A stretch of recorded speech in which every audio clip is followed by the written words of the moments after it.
வைஷு சொன்ன வார்த்தையை கேட்டு கண்மணிக்கும் கௌதமிக்கும் சந்தோஷம் தாங்க முடியவில்லை. உடனே கடவுளிடம் சென்று நன்றி கூறியவர்கள் சீக்கிரமே இந்த குடும்பத்துக்கு ஒரு வாரிசு வர வேண்டும் என்று மனதார வேண்டிக் கொள்ள, அந்நேரம் சாமியின் படத்தில் இருந்து பூ கீழே விழுந்ததும் அவர்களுக்குள் மிகுந்த சந்தோஷம் தாங்கிக் கொள்ள முடியவில்லை. அதே நேரம் அறைக்கு ஓடிய வைஷு கீழே தான் பேசிவிட்டு வந்ததை நினைத்து மேலும் மேலும் வெட்கப்பட்டு கொண்டே இருந்தாள். சரியாக அதே நேரம் ஆதியிடம் இருந்து போன் வரவும் அந்த போனை அட்டன் செய்தவள், ஹலோ ஆதி, சொல்லுங்க, போன விஷயம் நல்லபடியா முடிஞ்சுதா? அதெல்லாம் நல்லபடியா முடிச்சாச்சு வைஷு. அந்த டீல நான் கேன்சலே பண்ணிட்டேன். இதனால நமக்கு ஏதாவது லாஸ் ஆகுமா ஆதி? கண்டிப்பா. ஆனா இப்படிப்பட்ட ஆள் கூட நம்ம பிசினஸ் வச்சுக்கிட்டோம்னா இவங்களை நம்பி நம்ம நிறைய இன்வெஸ்ட் பண்ணதுக்கு அப்புறம் இவங்க கால வர மாட்டாங்கன்றதுக்கு என்ன நிச்சயம்?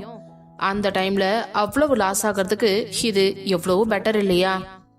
இந்த மாதிரி எல்லாம் இது வரைக்கும் என் லைஃப்ல நடந்ததே கிடையாது வைஷு. இவன் ஒருத்தன் தான் இந்த மாதிரி பண்ணியிருக்கான். எனக்கு தெரிஞ்சு இதுக்கு பின்னாடி யாரோ இருப்பாங்களோன்னு எனக்கு ஒரு டவுட் இருக்கு. அவ்வளோ பெரிய ஆள் யாரா இருப்பாங்க ஆதி? யாருக்கு தெரியும்? கவலைப்படாத வைஷு, நான் கூடி சீக்கிரமே கண்டுபிடிச்சிடுறேன். சரி, நீ சாப்பிட்டியா? இப்பதான் சாப்பிட்டுட்டு மேல வந்தேன் ஆதி. அப்புறம் அம்மா என்ன சொன்னாங்க? அத்தையா? அத்தை என்கிட்ட மெதுவா எல்லா விஷயத்தையும் கேட்கணும்னு நினைச்சாங்க. என்ன விஷயத்த? நம்ம 2 பேரும் ட்ரிப்புக்கு போயிட்டு வந்தோம் இல்லையா, அங்க நம்ம சந்தோஷமா இருந்தோமா இல்லையான்னு தெரிஞ்சுக்கிறதுல அவங்க ரொம்ப ஆர்வமாவே இருந்தாங்க. அப்புறம் என்ன, நீ சொல்லிட்டியா? நான் எங்க சொன்னேன், நான் மாட்டுக்கு மேல வந்துட்டேனே. அடி பாவி, எங்க அம்மா கேட்டோம் நீ ஒண்ணுமே சொல்லவே இல்லையா? சொன்னனே, சொல்லிட்டு தான் வந்துட்டேன். அப்படியா, என்னடி சொன்ன என்று ஆர்வமாக கேட்க, எவ்வளோ ஒரு ஆர்வம் என் புருஷனுக்கு. சரி சொல்லுடி.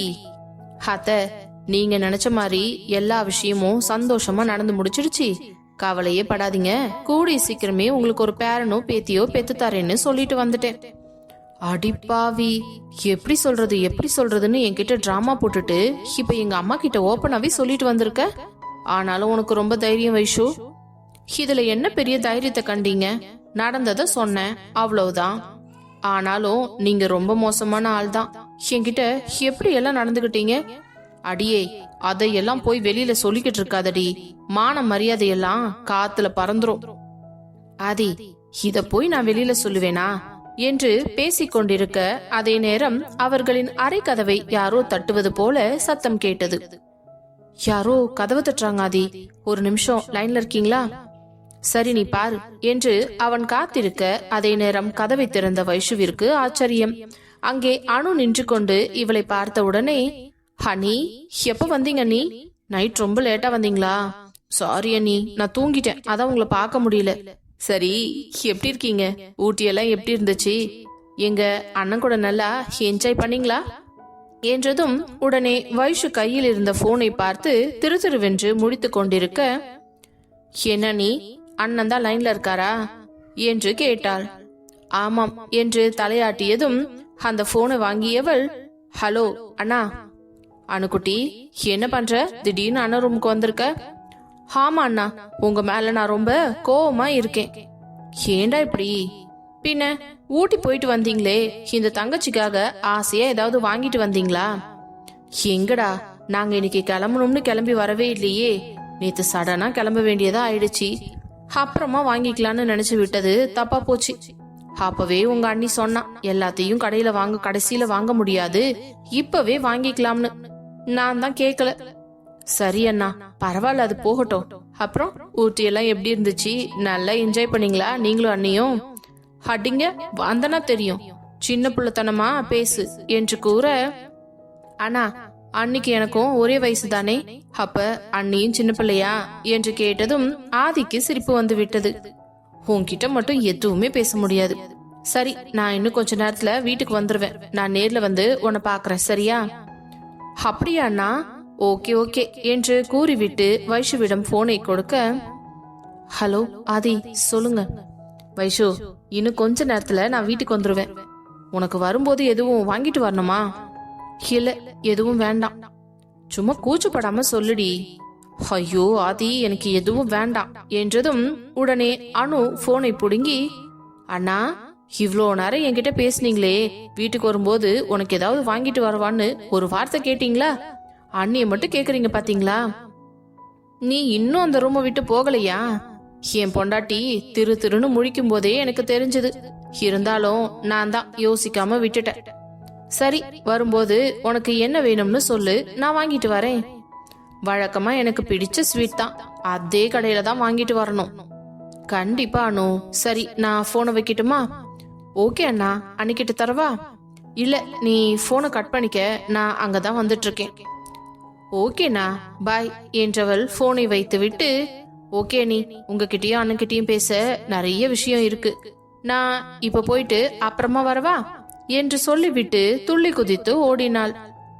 அவளை பார்த்து கொண்டே சிரித்திருந்தவள், இவளுக்கும் எனக்கும் ஒரே வயசுதான், ஆனா இவ என்னை விட குழந்தையா இருப்பா போல இருக்கே.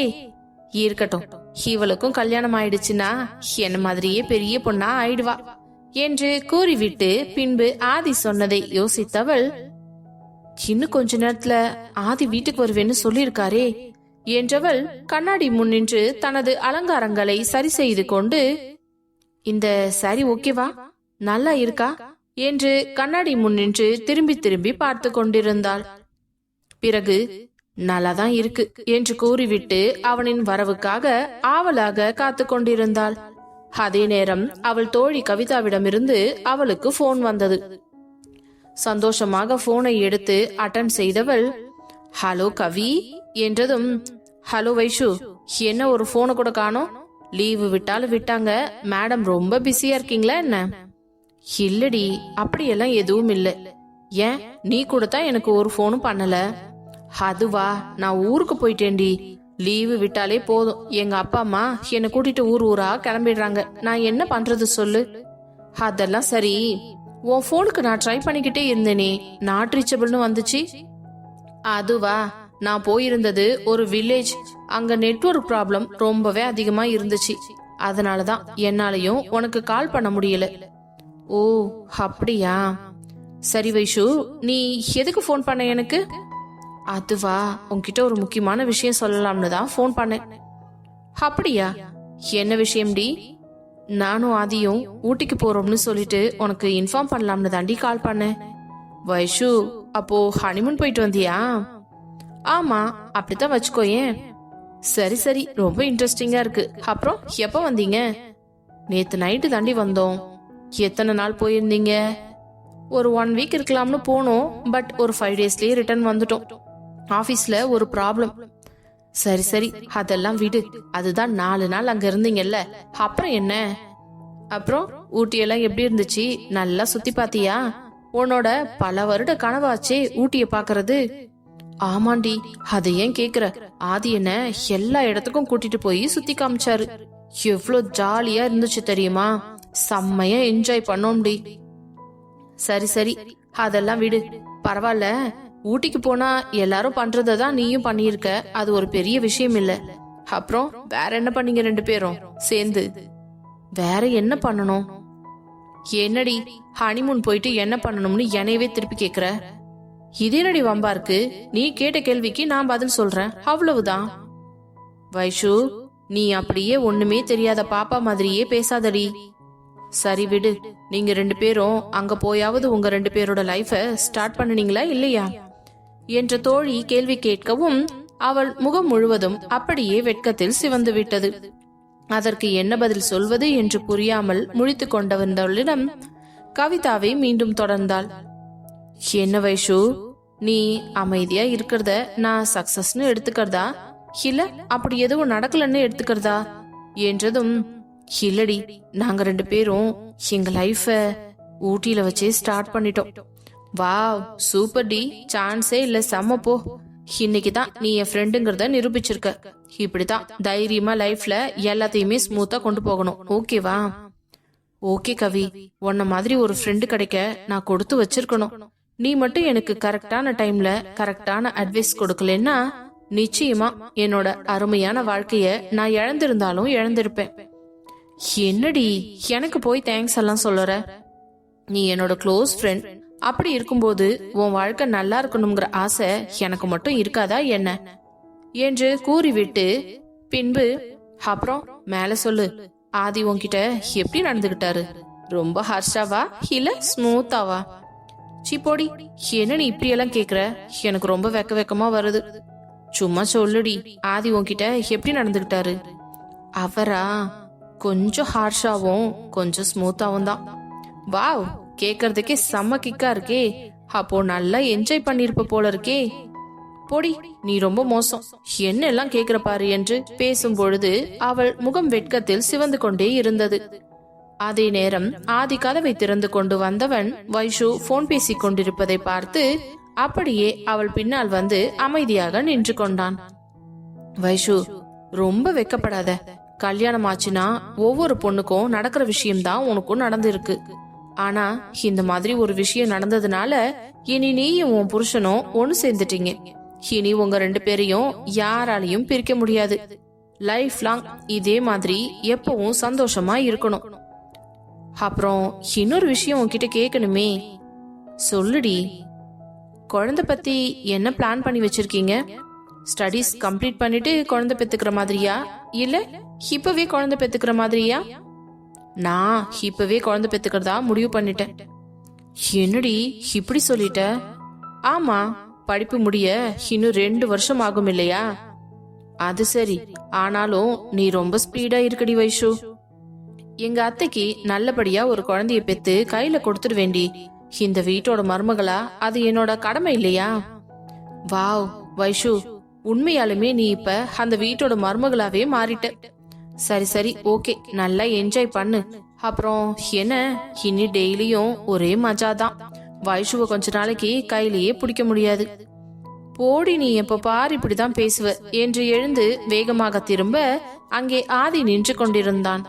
அவனை பார்த்தவுடன் வெட்கத்தில் அவள் முகமெல்லாம் சிவக்க, கவி, நான் அப்புறம் பேசுறேன்டி என்று போனை கட் செய்து விட்டாள். மெதுவாக அவளை நெருங்கி வந்து கொண்டிருந்தான் ஆதி. அவளோ மெதுவாக பின்னாடியே நகர்ந்து கொண்டிருந்தாள். அப்புறம் வைஷு, என்ன சொல்றா உன் ஃப்ரெண்டு? ஒன்னு சொல்லலையே. என்ன வைஷு, இவ்ளோ நேரமா பேசிக்கிட்டு இருக்கீங்க, ஒண்ணுமே சொல்லலைன்னு சொல்ற பாத்தியா? இல்லாதி, அவ சும்மாதான் போன் பண்ணா. அதான் அவகிட்ட நம்ம ஊட்டிக்கு போயிட்டு வந்த விஷயத்த பத்தி சொல்லிட்டு இருந்தேன்.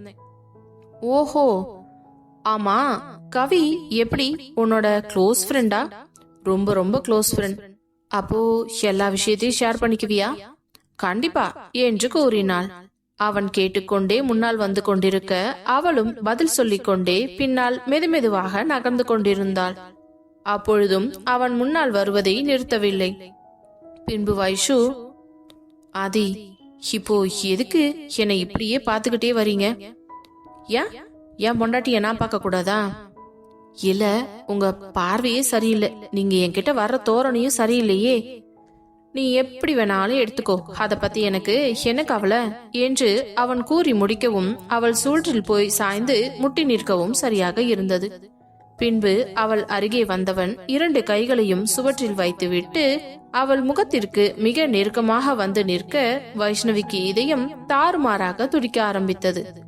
அவள் கண்கள் படபடவென்று அடித்துக் கொண்டிருந்தன. அதை பார்த்து ரசித்தவன், வைஷு, எதுக்கு இப்படி படபடன் ஆகுது உனக்கு? அதான் சொன்னேனே, என்னன்னே தெரியல, நீங்க கிட்ட வந்தாலே இப்படி ஆயிடுது. இன்னும் எவ்வளவு நாளைக்கு இப்படி இருக்கும் வைஷு? அதெல்லாம் எனக்கு தெரியாது, போங்க ஆதி என்று அவனை தள்ளிவிட முயற்சி செய்ய, ஆனால் அவளால் அவனை தள்ள முடியவில்லை. அவன் பலம் கொண்டு சுவற்றில் அழுந்த தன் கையை பதிந்திருந்தான். என்ன அது இது விளையாட்டு? பிளீஸ் எட்ட போங்க, கதவு வேற சும்மா சாத்திருக்கு, யாராச்சும் திறந்துட்டு உள்ள வந்துட போறாங்க. நம்ம ரூம்ல அப்படி யாரும் என்னோட பர்மிஷன் இல்லாமலாம் வரமாட்டாங்க, அத பத்தி எல்லாம் நீ கவலைப்படாத என்றவன் மெதுவாக கீழே குனிந்து பார்க்க அந்த சேலையில் அவளது இடுப்பு மடிப்பு அழகாக தெரிந்து கொண்டிருந்தது. அப்படியே மெதுவாக இடுப்பில் கையை வைத்து இறுக்கி பிடித்தவன் அவளின் உணர்ச்சிகளை கண்டு ரசித்துக் கொண்டிருந்தான். ஆதி, என்ன பண்றீங்க? விடுங்க. நான் என்னவோ பண்றேன், உனக்கு என்னடி? நம்ம எப்பவுமே நைட்ல தானே இந்த மாதிரி இருப்போம், பகல்ல போய் இப்படி பண்றீங்களே? ஏன் பகல்ல எல்லாம் இப்படி பண்ணக்கூடாதுன்னு ஏதாச்சும் இருக்கா என்ன? அப்படி இல்ல, ஆனா பகல் கொஞ்சம் ஒரு மாதிரியா இருக்குது இல்ல? அதெல்லாம் எனக்கு ஒரு பிரச்சனையும் இல்லை என்று கூறிவிட்டு மெதுவாக அவள் நெற்றியிலும் கன்னத்திலும் முத்தம் கொடுத்தவன் அப்படியே அவளது கழுத்து வளைவில் மெல்ல தன் முகத்தினை புதைத்தான். அதே நேரம் சட்டென்று யாரோ கதவை திறந்து கொண்டு உள்ளே வரவும் பதட்டத்தில் வைஷு ஆதியை பிடித்து தள்ளிவிட்டாள். அதற்குள் அனு உள்ளே வந்தவள், ஐயோ அண்ணா சாரி, நான் எப்பவும் நீங்க மட்டும் இருப்பீங்கல்ல, அந்த ஞாபகத்திலேயே உள்ள வந்துட்டேன். நான் வேணா போயிட்டு அப்புறமா வரட்டுமா? அதான் வந்துட்டல, வா என்று கூப்பிட பின்பு வேகமாக ஓடி வந்து அவன் அருகே நின்றவள், அண்ணா ரொம்ப ரொம்ப சாரிண்ணா, தப்பான டைம்ல வந்துட்டேனா? அதெல்லாம் ஒண்ணு இல்ல, சரி வா. என்னை எதுக்கு பாக்கணும்னு வந்த? என்னன்னா நீங்க ஊட்டிக்கு போயிட்டு வந்ததுல இருந்து உங்களை நான் பார்க்கவே இல்லை, அதுக்காக தான் ஓடி வந்தேன். சரி ஏன் நீ காலேஜ் போகல?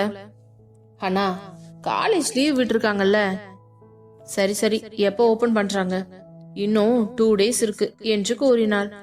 சரி அண்ணா, இந்த அணுக்காக நீங்க வாங்கிட்டு வந்த கிஃப்ட கொடுங்க என்றதும் சட்டென்று அவன் பேக்கை திறந்து அவள் கேட்ட ஸ்வீட் பாக்ஸை கையில் எடுத்து கொடுத்தான். அதை பார்த்தவுடன், வாவ் தேங்க்ஸ் அண்ணா, தேங்க்யூ சோ மச் என்று அந்த ஸ்வீட்டை பிரித்து வைஷ்ணவிக்கும் ஆதிக்கும் ஊட்டி விட்டு தானும் ஒரு வாய் சாப்பிட்டவள், சரியண்ணா அப்போ நான் கீழே போறேன், நீங்க கண்டினியூ பண்ணுங்க என்று விட்டு ஒரே ஓட்டமாக ஓடிவிட்டாள். பின்பு வேகமாக சென்று ஆதி கதவை உள்பக்கமாக பூட்டிவிட்டு திரும்பி பார்க்க மீண்டும் வைஷுவிற்கு பதட்டமானது. ஆதி, இப்போ எதுக்கு நீங்க கதவை லாக் பண்ணீங்க? என்னடி, யாரும் நம்மள டிஸ்டர்ப் பண்ண கூடாதுல்ல, அதுக்காக தான். இருந்தாலும் பகல்னா இப்படிதான், யாராவது வந்துகிட்டே இருப்பாங்க. நைட்டுனா தான் கொஞ்சம் ஃப்ரீயா இருக்கும். அதெல்லாம் ஒன்னும் பிரச்சனை இல்ல, நான் பாத்துக்கிறேன், நீ அமைதியா இரு என்றவன் மெதுவாக அவள் அருகே வந்து அவளை அப்படியே முழுங்கி விடுவது போல பார்த்து கொண்டிருக்க, அதே நேரம் வைஷு, ஆதி வேண்டாம், எனக்கு வேணுமே, பிளீஸ் ஆதி வேண்டாமே என்று கூற டக்கென்று அவளை அப்படியே தன் இருகைகளால் தூக்கி கொண்டு நேராக மெத்தையில் சென்று கிடத்தியவன் சிறிது நேரத்திலேயே 2 பேருடைய ஆடைகளுக்கும் விடுதலை கொடுத்திருந்தான். முதல் முறையாக பகலில் அவர்களது கூடல் நடந்து கொண்டிருந்ததால் வைஷ்ணவிக்கு மிகவும் வெக்கமாக இருந்தது. அவள் கண்களை திறக்கவே இல்லை. வைஷு, என்ன பாரேன். நான் பார்க்க மாட்டேன், எனக்கு ரொம்ப வெக்கமா இருக்கு. என்னடி நீ? போங்காதி, நான் வேண்டாம்னு சொல்ல நீங்க இப்ப என்ன பண்ணிக்கிட்டு இருக்கீங்க? நீ என் பொண்டாட்டி தானே, நான் என்ன வேணாலும் பண்ணுவேன். பாரு, உன் கழுத்துல ஒரு தாலி இருக்குது இல்ல, அதோட உரிமையாளரே நான் தான். அதனால எனக்கு எல்லா ரைட்ஸும் இருக்குது. எப்ப வேணாலும் பண்ணலாம், என்ன வேணும்னாலும் பண்ணலாம் என்று கூற, ஆனா ஒன்னா இத சொல்லிடுங்க, சரியான ஃப்ராட் ஆதி நீங்க என்று அவள் பேசிக் கொண்டிருக்க, விட்டா நீ இப்படியேதான் பேசிக்கிட்டு இருப்ப என்றவன் சட்டென்று அவள் உதட்டை தன் உதட்டால் சிறை செய்து அவள் உதட்டில் உள்ள சத்துக்கள் மொத்தத்தையும் உறிஞ்சி எடுத்து கொண்டிருந்தான். அதிலேயே வைஷு மொத்தமாக பிளாட் ஆகிவிட்டாள். அதற்கு மேல் அவளது உணர்ச்சிகளை தூண்டும் விதமாக அவள் உடல் அங்கங்களில் அங்கங்கே தனது முத்தத்தை பதித்துக் கொண்டிருந்தவன் பின்பு மெதுவாக அவளது பெண்மைக்குள் நுழைந்தான். நீண்ட நேரமாக இந்த கூடல் சென்று கொண்டே இருந்தது. வைஷு மிகவும் தளர்ந்து போய்விட்டாள். அதை பார்த்தவனுக்கு அவளை நினைத்து கஷ்டமாக இருந்தது. அவள் படும் கஷ்டத்தை பார்த்தவன் தனது கூடலை முடித்து கொண்டு விட்டு அவள் அருகே படுத்துக் கொண்டவன், வைஷு என்னாதி என்று அவன் புறம் திரும்பி படுக்க, என்னடி இவ்ளோ டயர்ட் ஆயிட்ட? ஆமா, நீங்க என்ன சட்டுன்னு விட்டா தானே, எவ்வளோ நேரமா நீங்க என்ன பாடப்படுத்துறீங்க தெரியுமா? ஏய், இப்பவும் உனக்காக தாண்டி நான் சீக்கிரம் முடிச்சுக்கிட்டேன். உன்னை பார்க்கவே பாவமா இருந்துச்சு. என்ன, அப்ப இன்னும் கொஞ்ச நேரம் போற ஐடியா வேற இருந்துச்சா? ஆமா. ஐயோ சாமி, என் உடம்பு தாங்காது, என்ன ஆள விட்டுருங்க. எனக்கு இப்ப எவ்வளவு டயர்டா இருக்கு தெரியுமா? சரி சரி வா, நம்ம 2 பேரும் கொஞ்ச நேரம் படுத்து தூங்கலாம். என்ன ஆதி, இப்படியே எப்படி படுக்கிறது? திடீர்னு யாராச்சும் வந்து கதவு தட்டினாங்கன்னா?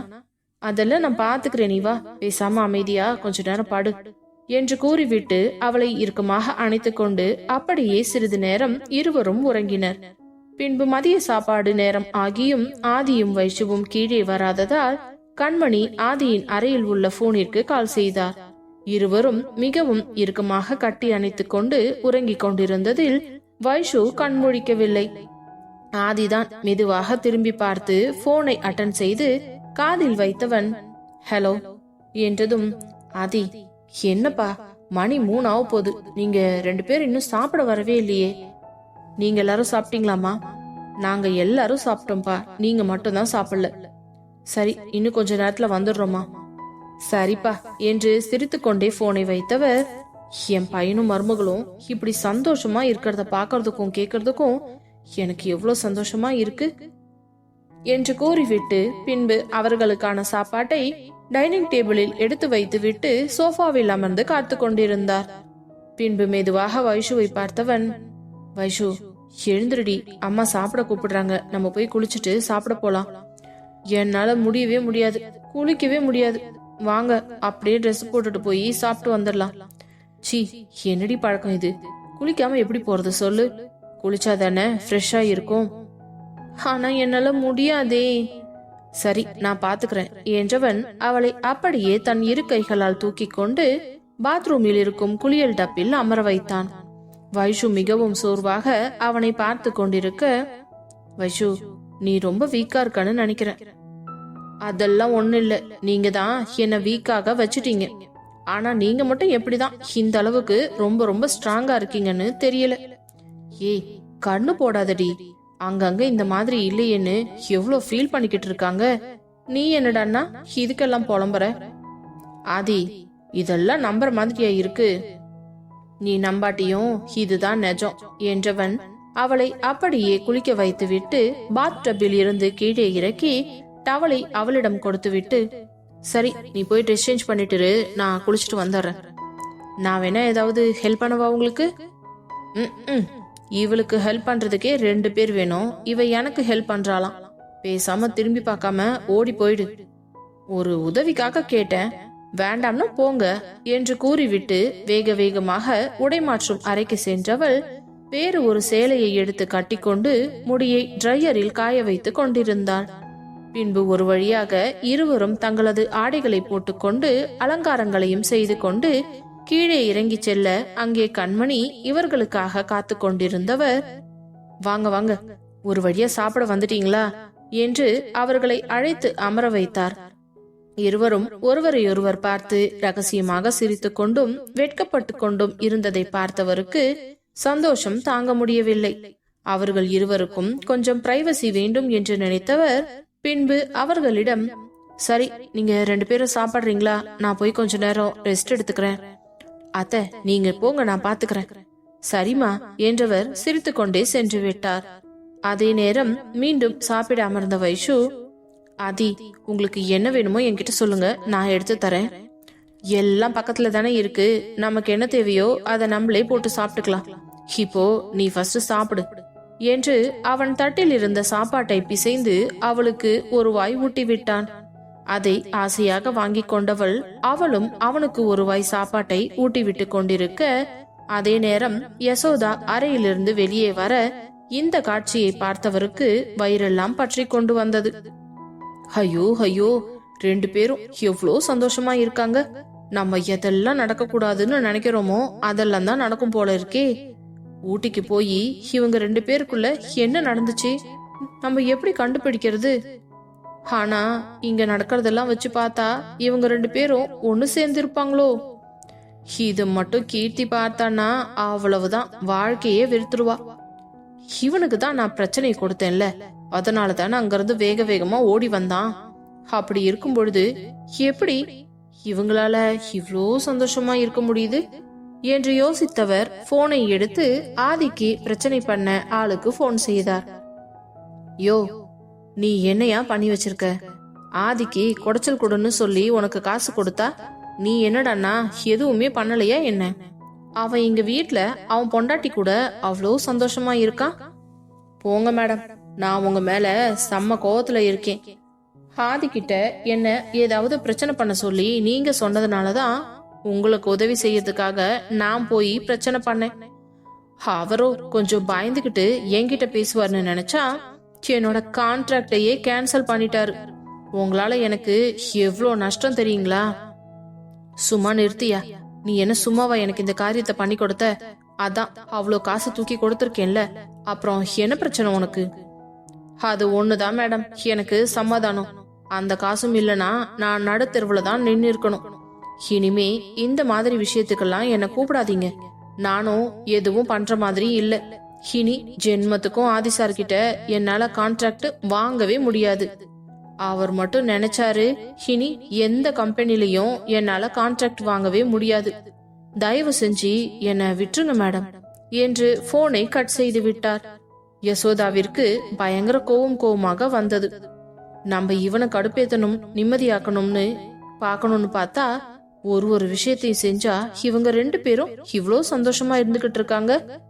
எப்படியாவது இவங்க 2 பேரையும் ஏதாவது ஒரு பிரச்சனை பண்ணி பிரிச்சு வைக்கணுமே என்று யோசித்துக் கொண்டிருந்தவருக்கு என்ன செய்வது என்றுதான் ஒன்றும் புரியவில்லை. அதே சிந்தனையோடு, இல்ல, நான் எப்படியாச்சும் இவங்களுக்கு கண்டிப்பா ஏதாவது ஒரு குடைச்சலை கொடுப்பேன், இவங்க 2 பேரையும் கட்டாயம் பிரிப்பேன் என்று மனதிற்குள்ளேயே நினைத்து கொண்டு தன்னுடைய அறைக்கு சென்று விட்டார். பின்பு ஒரு வழியாக சாப்பிட்டு முடித்த ஆதி தன்னுடைய அறைக்கு சென்று விட, மாலை நேரம் ஆனதும் கண்மணியும் கௌதமியும் அவர்களது அறைக்கு வந்து கதவை தட்ட, கதவை திறந்த ஆதி, ஹமா சித்தி வாங்க வாங்க, என்ன இவ்வளவு தூரம்? இல்லப்பா, ஒரு முக்கியமான விஷயம் பேசணும் உன்கிட்ட, அதான். என் மருமக எங்க? அதோ இருக்கா பாருங்க என்று காட்ட, அங்கே அமர்ந்து கொண்டிருந்தவள் தனது போனில் எதையோ பார்த்து கொண்டிருந்தாள். இவர்களை பார்த்தவுடன் வேகமாக எழுந்து, அத்தை வாங்க வாங்க, சின்னத்தை வாங்க என்று கூப்பிட்டார். பிறகு அவர்கள் இருவரும் உள்ளே சென்று சோஃபாவில் அமர்ந்து கொள்ள, ஆதியும் வைஷுவும் என்ன விஷயம் என்று தெரியாமல் ஒருவரை ஒருவர் பார்த்து முடித்துக் கொண்டிருந்தனர். என்ன விஷயமா? உங்க 2 பேர்கிட்டயும் ஒரு விஷயத்த பத்தி டிஸ்கஸ் பண்ணிட்டு போலாம்னு வந்தோம். டிஸ்கஸா? அப்படி என்ன விஷயம்? நம்ம வைஷு இன்னும் எத்தனை நாளைக்கு தான்ப்பா தாலி கயிறே போட்டிருப்பா? அதான் அவளுக்கு தாலி பிரிச்சு கோர்த்து செயின்ல போட்டு விடலாம்னு இருக்கும். அப்படியாமா? இப்படி ஒரு ஃபங்க்ஷன் இருக்குது இல்ல? ஓகே ஓகே, அதுக்கு என்ன ஃபார்மாலிட்டிஸோ அதை பண்ணிடுங்க. அதான் இந்த ஃபங்க்ஷன் பண்றதுக்கு நம்ம யாரையும் கூப்பிடுற மாதிரி ஐடியா இல்ல. சம்மந்தி வீட்டிலும் நம்மளும் மட்டும் வச்சு பண்ணிடலாம்னு நினைக்கிறேன். நீ என்னப்பா நினைக்கிற? அதுவும் நல்லதுதம்மா. சரி, எப்ப பண்ணலாம்னு முடிவு பண்ணிட்டீங்களா? நாளைக்கே பண்ணிடலாம்னு இருக்கேன்பா. நாளைக்கு தான் நல்ல நாளா இருக்கு. சரிம்மா, அப்போ என்ன பண்ணணுமோ பண்ணிக்கோங்க. மத்த ஏற்பாடு எல்லாம் நான் பண்ணிட்டேன்பா. ஆனா வைஷுவுக்கு தாலி செயின் மட்டும் தான் வாங்கணும். அதான் நீயும் வைஷுவும் ஈவினிங் கடைக்கு போயிட்டு அவளுக்கு பிடிச்ச மாதிரி ஒரு டிசைன்ல தாலி செயின் வாங்கிட்டு வந்துடுறியா? அவ்வளவுதானே, விடுங்கம்மா, நான் பாத்துக்கிறேன்.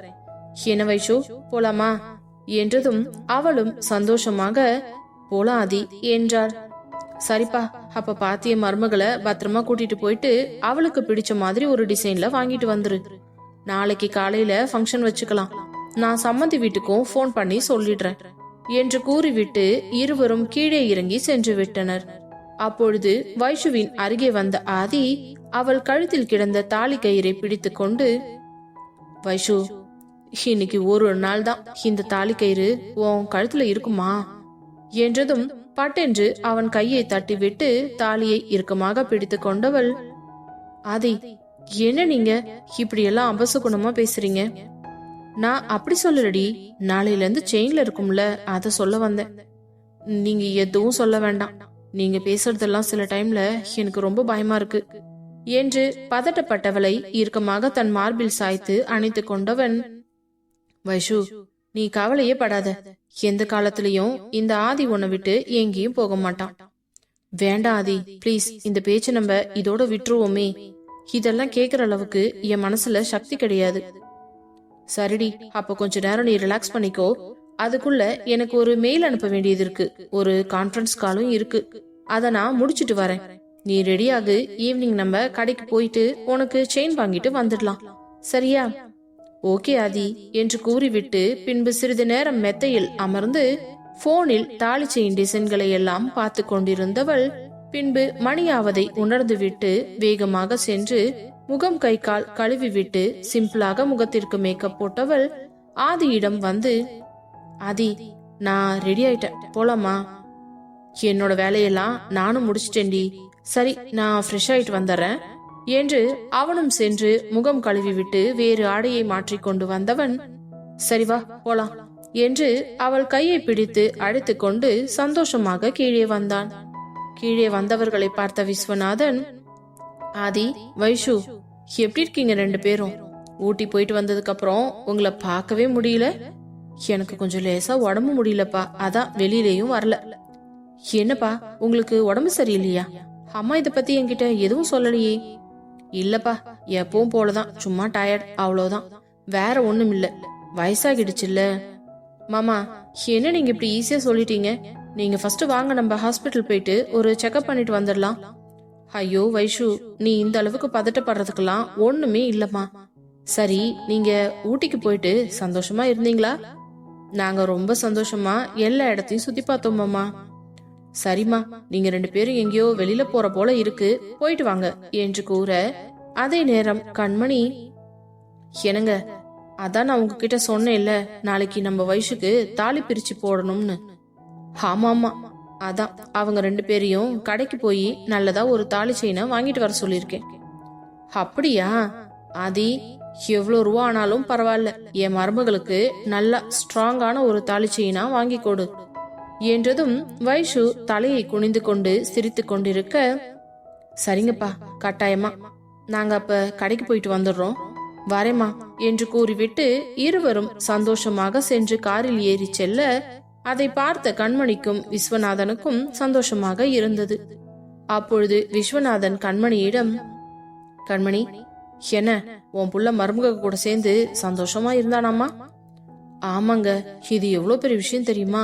எனக்கு நேத்து இந்த விஷயத்தை கேட்டதுல இருந்து சந்தோஷம் தாங்கவே முடியல. ரெண்டு பேரும் ஒருத்தருக்கு ஒருத்தர் புரிஞ்சுக்கிட்டு சேர்ந்து வாழ ஆரம்பிச்சிட்டாங்க. உங்க மருமக நேத்து என்கிட்ட என்ன சொல்லிட்டு போனா தெரியுமா?